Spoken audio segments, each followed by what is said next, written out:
அரசியலாயிரம் நேயர்களுக்கு வாழ்த்துக்கள்.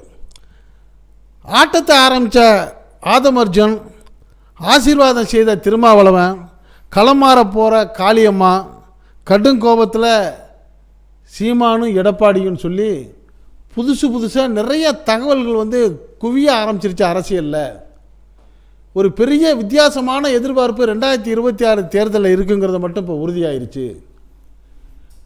திருமாவளவனுடைய விடுதலை சிறுத்தைகள் கட்சியிலேருந்து, அதாவது தற்காலிகமாக நீக்கப்பட்ட ஆதவ அர்ஜுனா ரிசைன் பண்ணிட்டு போயிட்டு அதிமுகவில் சேர போகிறாரு அப்படிங்கிற மாதிரி பேச்சு வந்துச்சு. ஆனால் அவர் இப்போ என்ன பண்ணிட்டாரு, திடீர்னு விஜய் கட்சியில் போய் இணைஞ்சிட்டாரு. இது விட ஒரு ஆச்சரியம் கிடையாது.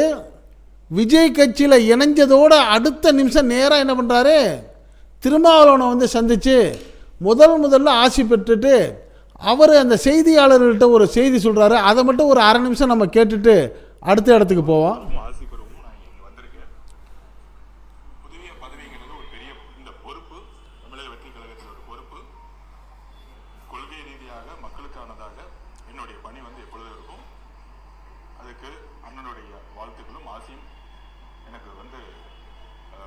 நிறைய அறிவுரையுடன் எனக்கு கொடுத்துருக்காரு.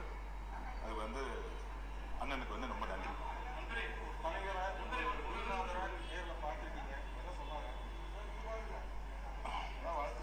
வாழ்த்து சொன்னாரு, நிறைய அறிவுரை சொல்லியிருக்காரு. அண்ணன் எப்பவுமே சொல்லுவாரு, பொறுமையா போன்னு. நான் சொன்னேன் 10 மாசம் வேலை 10 வருஷம் வேலை 10 மாசம் செய்யணும் அப்படின்னு சொன்னேன். சரி, எல்லாத்துக்கும் வாழ்த்துக்கள். நிறைய அறிவுரை கூறியிருக்காரு. அவரோட அறிவுரை எப்பயுமே ஒண்ணுதான் இருக்கும், கொள்கைப்படி அரசியலை உருவாக்குங்கள். அதிகாரத்தை நோக்கிய பயணத்துல அதிகாரத்தை அடைவதற்கு கொள்கைப்படி அரசியலை உருவாக்குங்கள்னு என்கிட்ட சொன்னாரு. அந்த கொள்கைப்படி, பெரியாருடைய கொள்கை, அம்பேத்கருடைய கொள்கைப்படியும் என்னுடைய உயிர் மூச்சு வரை வரைக்கும் அவர் சொன்ன மாதிரி என்னுடைய பயணம் இருக்கும்.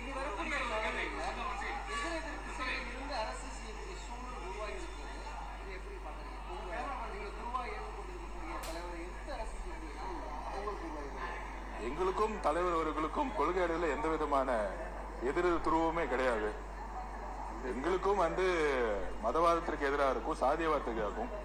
எங்களுடைய கட்சி தலைவரும் சரி, தாவைக்கோட கட்சி சரி, அண்ணனும் சரி, ஒரே கருத்து ஒரே கொள்கையில தான் நாங்க இருக்கிறோம். அதனால எதிர் துருவம் இல்லை, ஒரே துருவத்துல கொள்கை அடிப்படையில பயணம் எப்பொழுதுமே இருக்கும். இப்பயும் கொள்கை அடிப்படையில் இப்பயும் ஒற்றுமையா தான் இருக்கும். அதாவது பொறுமையா அவர் சொன்னதுல நிறைய பொருள் இருக்கு, அதை நீங்க எப்படி எடுத்துக்கிறீங்க?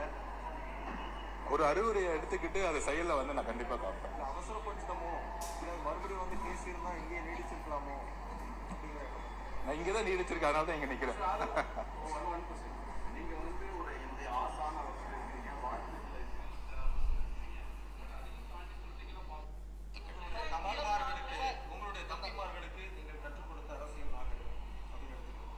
இந்த நாகரிகம் நான் கற்றுக் கொடுத்தேன் என்பதை விட நாம் ஒவ்வொருவரும் கற்றுக்கொள்ள வேண்டும்.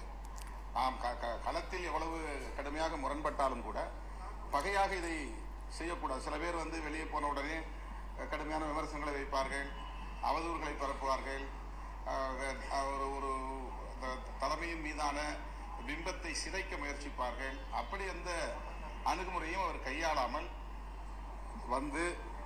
தான் இந்த நிலை எடுக்க வேண்டிய ஒரு நிலைப்பாட்டை எடுக்க வேண்டிய ஒரு சூழலுக்கு தள்ளப்பட்டதை சுட்டி காட்டி, பெரியார், அம்பேத்கர் ஆகியோரின் கொள்கை வழியில் தமிழக வெற்றி கழகமும் பயணிக்கிறது. விடுதலை சிறுத்தைகள் என்ன கொள்கைகளை பேசுகிறதோ அதே கொள்கைகளை பேசக்கூடிய ஒரு இயக்கமாக இது இருக்கிறது. எனவே இதில் நான் மனப்பூர்வமாக இணைந்திருக்கிறேன் என்ற விளக்கத்தை தந்தார். பெரியாருக்கு எதிரான விமர்சனங்கள் இப்போது கடுமையாக வந்திருக்கிற சூழலில் பெரியாருடைய தேவை இன்றைக்கு எவ்வளவு இன்றியமையாத ஒன்றாக இருக்கிறது என்பதை என்னோட பகிர்ந்து கொண்டார். அது விடுதலை சிறுத்தைகளும் இன்றைக்கு அதை வலியுறுத்தி வருகிறோம். அந்த வகையிலே தானும் விஜய் அவர்களோடு இணைந்து பெரியார் அரசியலைத்தான் நாங்கள் உயர்த்தி பிடிப்போம் என்று சொல்லியிருக்கிறார். இதுதான் நாங்கள் பகிர்ந்து கொண்ட கருத்துக்கள்.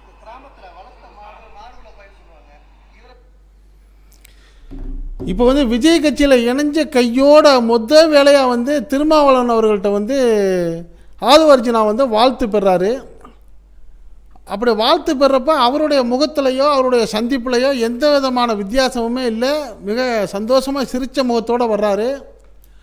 அவரை எதிர்நோக்கிற திருமாவளவன் அவர்கள்ட்டையும் எந்த விதமான ஒரு எதிர்ப்போ ஆச்சரியமோ அதிர்ச்சியோ இல்லை. அவரும் சந்தோஷமாக ஒரு கேஷுவலாக வரவேற்கிறாரு. ரெண்டு பேரும் ஒருத்தர் அன்பை பராமரிக்கிறாங்க. அப்படி பராமரிக்கிறப்ப ஆதவர்ஜுனா சொல்கிறாரு, நாங்கள் பெரியாரையும் அம்பேத்கரையும் எப்படி விசிகாவில் போட்டுறாங்களோ அதே கொள்கை தான் விஜய் அவர்களுடைய தமிழக வெற்றி கழகத்துலேயும் இருக்குது. அதனால் நான் அங்கே போய் சேர்ந்துட்டேன். நான் எங்கே போய் சேர்ந்தாலும் எனக்கு ஆசான் இவர் திருமாவளவன் தான், அதனால் அவர்கிட்ட ஆட்சி பெற வந்திருக்கேன் அப்படிங்கிறாரு. அப்போ நிருபர்கள் கேட்குறாங்க, அப்போ ரெண்டும் இணைய வாய்ப்பு இருக்கா அப்படிங்கிறப்ப, இல்லை ரெண்டும் கொள்கையில் ஒன்று தான், இப்போ இணைஞ்சு தானே இருக்கிறோம் அப்படிங்கிறாரு. இதற்கு பதில் கொடுக்குற திருமாவளவன் சொல்கிறாரு, இது ஒரு வித்தியாசமான நாகரிகமான அரசியல். ஒருத்தங்க ஒரு கட்சியை விட்டு போயிட்டால் அந்த தலைவரை விமர்சனம் பண்ணி பேசுகிறதும் அவதூறுகள் பேசுகிறதுமா இருக்கக்கூடிய சூழ்நிலையில் கண்ணியமான முறையில் தனக்கு வாழ்த்து பெற வந்திருக்கிற ஆதவர்ஜுனா வித்தியாசமான அரசியல் பண்ணுறாரு. இது நியாயமானது, நான் அவரை வாழ்த்துறேன் பாராட்டுறேங்கிறாரு. ஆனால் இதை காணக்கூடிய அரசியல் நோக்கர்கள்லாம் என்ன சொல்கிறாங்க, ஏற்கனவே இந்த நூல் வெளியீட்டு விழாவில் ஆதவர்ஜுனா பேசுனதுக்கு இவரை சஸ்பெண்ட் பண்ணாங்க. ஆனால் ஆதவர்ஜுனா ஏதோ திட்டம் போட்டு தான் பேசியிருக்காருங்கிறது இப்போ தெளிவாக தெரிய போச்சு. இதை பயன்படுத்திக்கிட்டு ஆதவர்ஜுனாவை விஜய் அவர்கள் தன் கட்சி பக்கம் இழுத்துட்டு அதுக்கு அடுத்த நகர்வா திருமாவளவன் அவர்களையும் தன் கட்சி பக்கம் கூட்டணிக்கு இழுக்கிறதுக்கான முயற்சியில் முதல் கட்டம் இது. இதில் கிட்டத்தட்ட விஜய் வெற்றி பெற்றுட்டார். விஜய் இப்படி ஒவ்வொரு மாங்காயாக அடிச்சுக்கிட்டு வர்றாரு. அடுத்து இவர் அடிச்சிட்டார் ஒரு மாங்காய், காளியம்மாளுங்கிறது. காளியம்மாள் அவர்களும் கூடிய விரைவில் இந்த விஜய் கட்சிக்கு போகிறாரு. இப்போ போன ஆதவர்ஜுனாவுக்கு அந்த விஜய் கட்சியில் கொடுத்துருக்க பொறுப்பு மிக முக்கியமான பொறுப்பாக இருக்குது.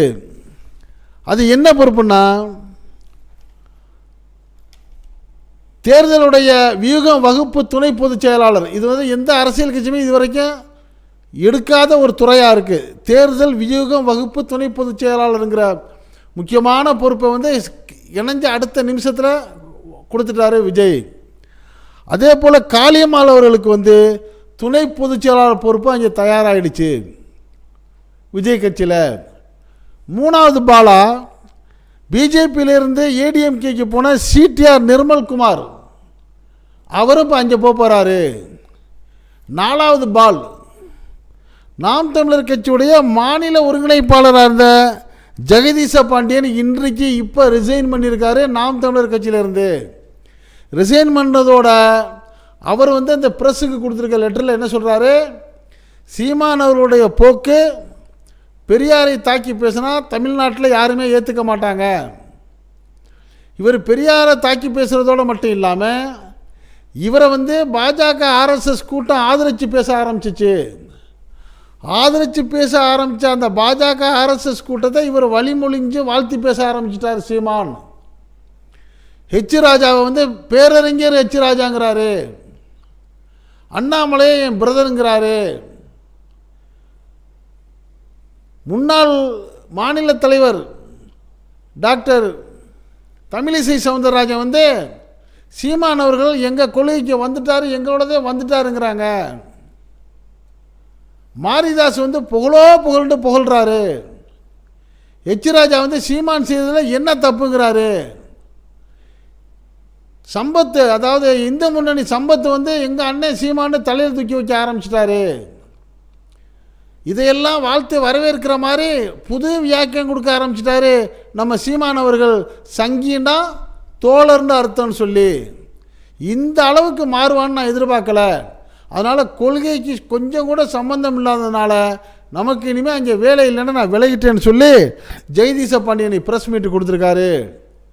விஜய் அவர்களுக்கு அடிக்கிற அடுத்த பால் இவர் தான் பேசப்படுது.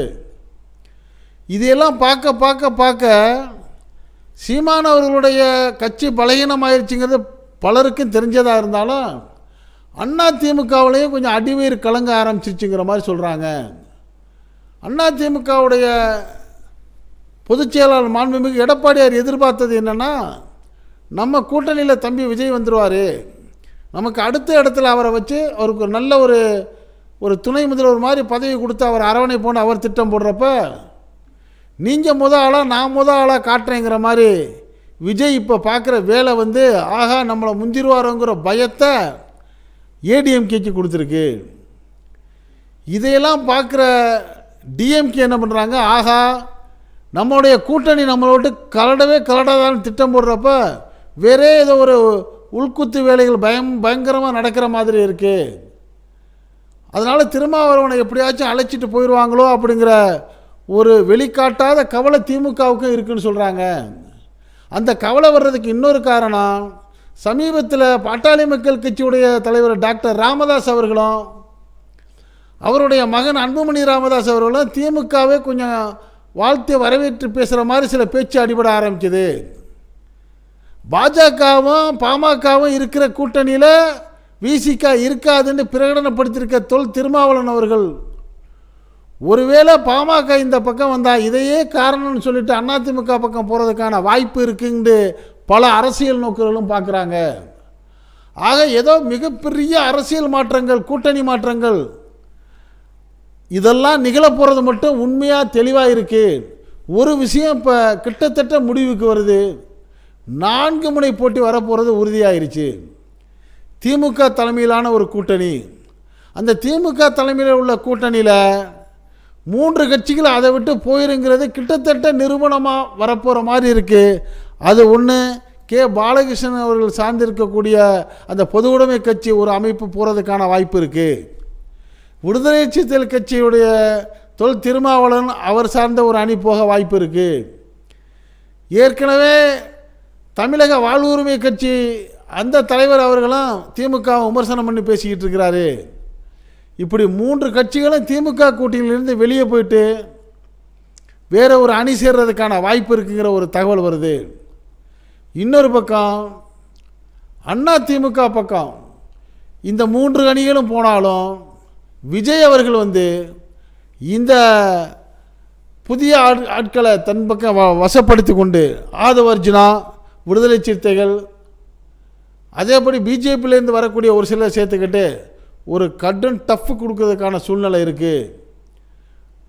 4வது அணியாக பாஜக தலைமையில் பாஜக வேறு சில கட்சிகள், ஜிகே வாசன் அவர்கள் கட்சி, இது போன்ற சில கட்சிகள் சேர்ந்து அது ஒரு அணி வர வாய்ப்பு இருக்குது. இப்படி 4 அணியாக போகிறதுனால எப்படியா இருந்தாலும் நம்ம தான் ஜெயிச்சிருவோங்கிற ஒரு உள்ளுக்குள்ள தைரியமும் திராவிட முன்னேற்ற கழகத்துடைய தலைமைக்கும் நிர்வாகிகளுக்கும் வந்திருக்குன்னு சொல்கிறாங்க. ஆக இன்னும் 1 வருடம் இருக்கிற சூழ்நிலையில் களம் எப்படியும் மாறலாம். நாளுக்கு நாள் நிலைமை மாறிக்கிட்டே இருக்கிறங்கிறது தான் அரசியலில் இப்போ நம்மளுக்கு கிடைச்சிருக்க செய்தியாக இருக்குது. என்ன தகவல் வருதோ செய்தி வருதோ அதை அப்படியே உள்ளபடி நாட்டில் 4 பக்கம் நடக்கக்கூடிய செய்திகளை உங்கள் வீட்டுக்குள்ளே 4 சூழலுக்குள்ளே கொண்டு வந்து சேர்க்கக்கூடிய நம்ம அரசியல் 1000 சேனலுக்கு இதுவரை சப்ஸ்கிரைப் பண்ணாதவங்க சப்ஸ்கிரைப் பண்ணுங்கள். எந்த பக்கமும் சார்பு இல்லாமல் நடுநிலையாக இந்த செய்திகளை உங்கள் வீட்டுக்குள்ளே 4 சூழலுக்குள்ளே கொண்டு வந்து சேர்க்கிறதுக்கு இதுவரைக்கும் நம்ம சேனலுக்கு சப்ஸ்கிரைப் பண்ணாதவங்க சப்ஸ்கிரைப் பண்ணுங்கள். மறக்காமல் பக்கத்தில் இருக்க பெல் ஐக்கானை கிளிக் பண்ணுங்கள். அப்போ தான் நம்ம போடக்கூடிய ஒவ்வொரு செய்தியும் உங்களுக்கு நோட்டிஃபிகேஷன் காட்டும். நீங்கள் விரும்பிய செய்தியை பார்க்கலாம். என்றும் உங்கள் அன்பன் அஷ்ரஃப் அலி. நன்றி, வாழ்த்துக்கள்.